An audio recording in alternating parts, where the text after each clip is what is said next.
What a glorious day it is. Have you heard the news? Double-vaxxed, double-boosted, flip-flop Fauci reportedly has COVID. After all the vaccines, all of his carefully calculated risk assessments, the nation's best doctor has COVID. I wouldn't put it past him to add veterinarian to his title now so he can start getting access to some ivermectin.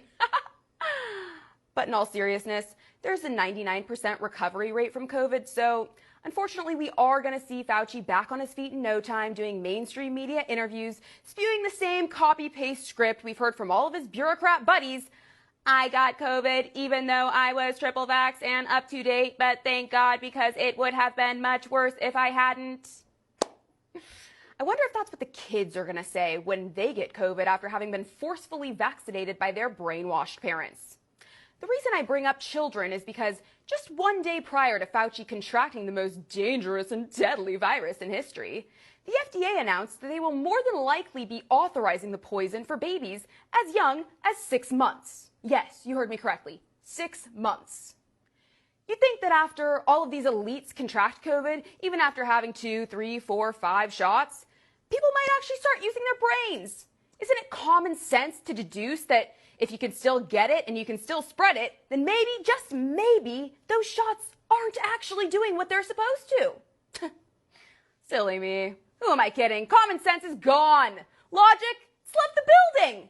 We live in a world of brain-dead, screen-addicted sheep who sit around eagerly awaiting new orders from their masters. Rand Paul asked Fauci today if there are any studies actually proving that boosters reduce hospitalizations and deaths for children.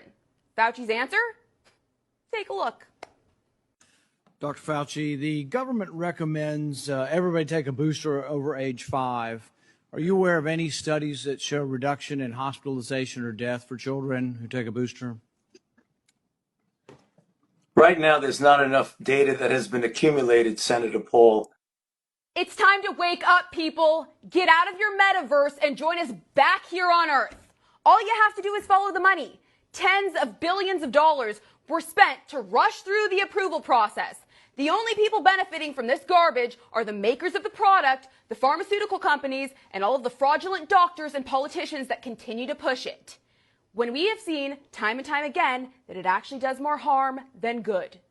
Why on earth would a 6-month-old need a vaccine for a virus that doesn't even affect children? Why does the CDC continually redact data and suppress vaccine injuries? Why should a perfectly healthy individual have to show proof of papers just to keep their job and participate in life? These are the questions that I should hope every single American would be asking. But no. People are far more concerned with correcting you if you address them using the wrong pronoun or showing their support for BLM or Ukraine or whatever the hell the current thing is. The masses don't seem to care that Big Pharma jumped headfirst into manufacturing a product and got the FDA to approve it since it was labeled an emergency.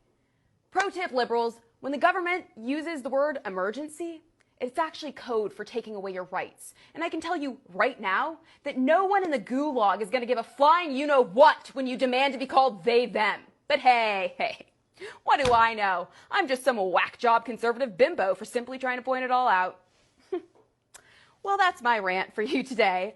Let me know your thoughts in the comments and be sure to share this video so we can continue to wake America up. Thank you so much for watching, and I will see you tomorrow for another Daily Rant.